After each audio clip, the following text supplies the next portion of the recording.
সরকারের প্রধান উপদেষ্টার পদ থেকে মোহাম্মদ ইউনূস ইস্তফা দিতে পারেন বলে শোরগোল পড়ে যায় বাংলাদেশে।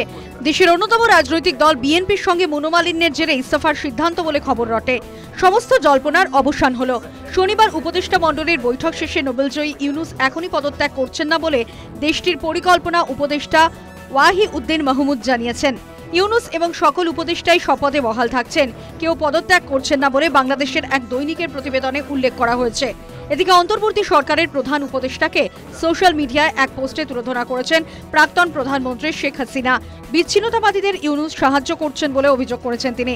সেই সঙ্গে আমেরিকার কাছে দেশকে বিকিয়ে দেওয়ার চেষ্টা হচ্ছে বলেও পোস্টে দাবি করেছেন প্রাক্তন প্রধানমন্ত্রী। ইউনূসের বিরুদ্ধে দুর্নীতির অভিযোগ করেছেন হাসিনা পুত্র সজীব ওয়াজেদ। এদিকে বাংলাদেশের নির্বাচন নিয়ে বড় আপডেট প্রকাশ্যে এসেছে।